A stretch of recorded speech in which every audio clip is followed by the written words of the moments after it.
రైతులకు నిరంతరం విద్యుత్ అందిస్తామని భూపాలపల్లి ఎమ్మెల్యే గండ్ర సత్యనారాయణరావు అన్నారు.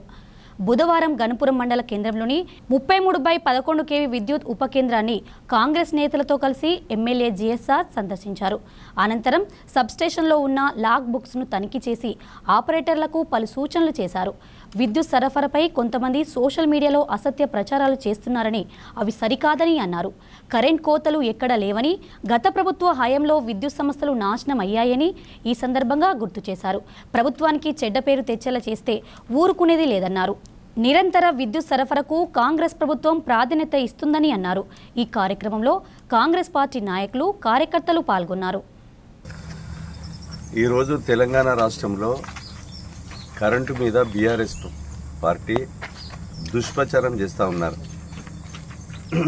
వాస్తవంగా కరెంటును మనము గత 10 సంవత్సరాల కంటే నాణ్యమైన కరెంటు ఇస్తున్నాం.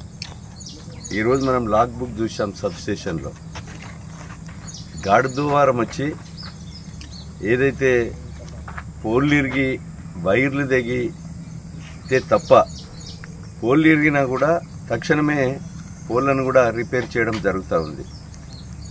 ఒకవేళ రిపేర్ చేయని కాడ కరెంటు ఏదైతే కట్ అయినటువంటి ఏరియా సబ్స్టేషన్ ఏదైతే ఉంటుందో వాళ్ళ మీద చర్యలు కూడా ఈ ప్రభుత్వం తీసుకోవడం జరుగుతుంది.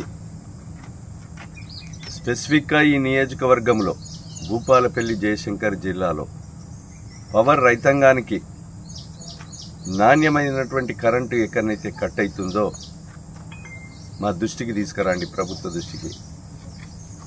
చర్యలు కూడా వెంటనే చేపడతాం.